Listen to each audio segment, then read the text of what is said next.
Hello! Today I'm going to show how I made these caramel apple cards, and I have to say I was inspired by a well-known home boutique that sells these this time of year. I love caramel apples, and so I was excited about this card. So I used the Maxwell Layer A for my background, and each background consists of 3 pieces: the back, the frame with the center cut out, and a little piece to fill it in. And then I embossed the panels with embossing folders.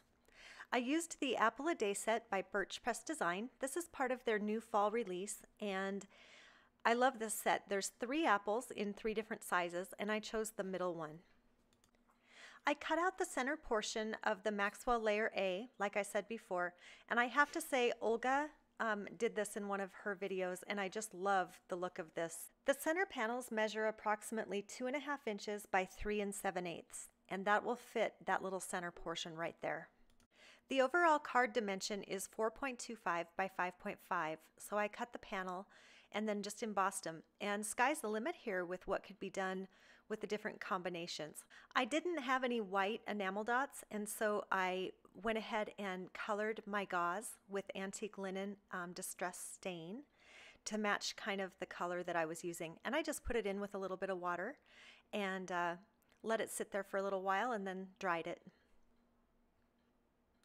I just colored the little sticks with tea dye, and these were actually cut using a slider die, but they could be just trimmed into little strips and then rounded corners. I'm going to be layering these, and so I did want them to be all the same. So you'll see me here cut it, and then I just make a duplicate layer so that there's a little bit extra dimension for that stick. And also because the apple's going to have so much thickness to it, we want there to be a little bit of dimension. So you'll see me here going underneath that with a layer of craft foam as well. So that's a triple layer right there. Now see up there on the right, there are singles too. We're going to use singles in addition to these triple layers that I'm making, and you'll see why in just a second.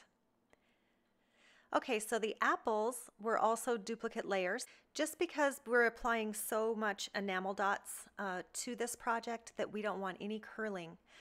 And then I cut the bottoms off to make them flat so that we could put the little caramel apple drip down at the bottom. Next I colored the one that was going to be the caramel apple, and I used tea dye.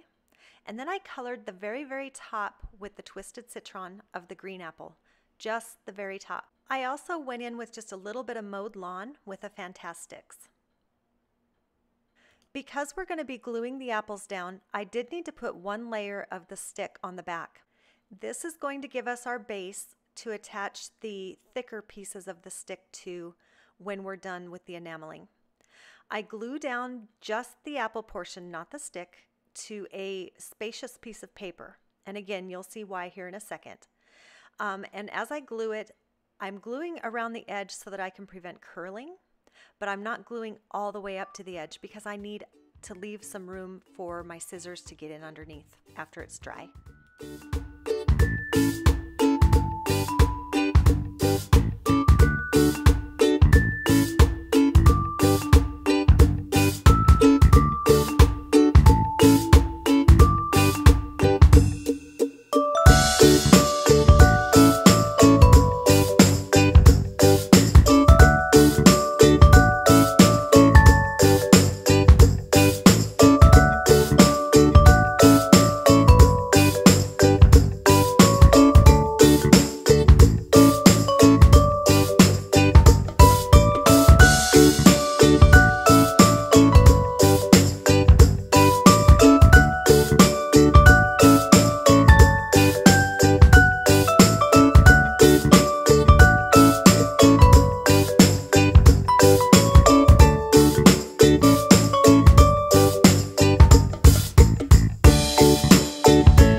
transparent Nuvo orange marmalade for the caramel. And I wasn't really happy with how light that first apple looked, so I went in and colored a second apple that had a lot more depth of color in there and darker. And Nuvo will crack. So this was not glued down the first time I made one, and it cracked right out of the gate. So you want to make sure that when you are using this Nuvo, that your piece is very, very flat and very glued down. Nuvo is a fabulous product and I do love it. I'm not sure it was the correct choice for this particular sized project though. Usually Nuvo is for little accents, and these apples are pretty good size. Now the enamel dots, the Fabrika that I used, it's made for it. They're perfect. But I would be careful mailing the caramel. And if you could get by with just doing the chocolate, I would, unless Fabrika has a color that will work for the caramel. I almost did not include the caramel apple, but I just had to. I love the look of it and I wanted to help spark that idea. And there's probably a transparent color in the Fabrika that could be used as well. Notice the weight that I'm putting on the edges of those larger pieces of paper. This is why we're using that paper, is so that it won't curl. Now about 2 hours later, you see me coming in here and just adding little second layers where I think they need it. Up along the top where the caramel meets the apple, and I also just filled in one of the little bases there. Next was time to make the mummy, and this was about an hour later. It wasn't 100% dry, but it was dry enough to where it wasn't going to make a mess.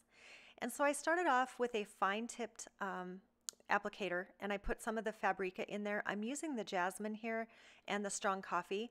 I didn't have white, or I would have used the white.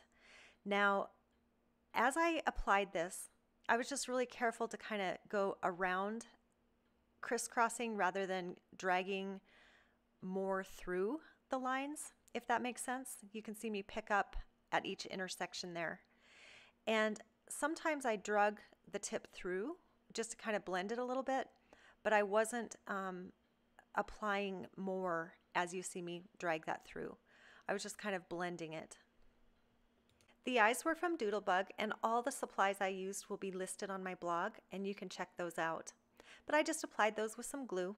All in all, these dried for about 4.5 or 5 hours. They're probably better if you leave them overnight, but they were just fine to use. I was careful as I used them. So these dried really nicely. You can see a little bit of texture, but if it's too bad, you can go ahead and put some glossy accents over top. I actually did do that on my first one. You'll see some little flecks of glitter in with this, but the one on the right had glossy accents over top. With the new one I made, it dried so much better because I glued it down. And here's a closer look of the different ways of coloring those apples. I'm so glad I went in and added in some more color into that second apple. And there is a little bit of texture, but it just doesn't bother me. And in person, it's really pretty. This is where it cracked, was with the scissors, but this is also why I didn't glue all the way up to the edge. Notice how my scissors get in under there just a little bit. Now the enamel dots, it's so pliable, you could almost cut right through it and it wouldn't even crack. So again, I really highly recommend those. I came in with just a little bit more red, and I used the fired brick and the candied apple. Here I'm cutting the gauze. The gauze has had time to dry, and I just made a little bow. Each one had a different bow that matched. And then it was time to go ahead and start gluing those backings to the sticks. And once the foam had a chance to dry, I was able to trim off a little bit of excess there so that it wasn't visible through the stick. And then I just glued that on and glued them to the backs of each. And when those are glued on, they sit flat, and they're pretty much the same height as that apple. And then on the back there, you can see that I'm removing the excess dimension back there. We don't want any more dimension behind that apple. And then I was able to just glue the bows on, and then I just glued the apples onto the card bases. The card base itself was craft, and I did go ahead and use glue here because there's so much dimension on that front that the glue's not going to show through, and I use glue whenever I can. Next, I just put a couple of sequins on the green apple and the caramel apple, and that was it. I was done. These are a great type of card to make in bulk. They really don't take much time. Most of the time is in the drying time, and I do love how they turned out. Have a great day. We'll see you again soon.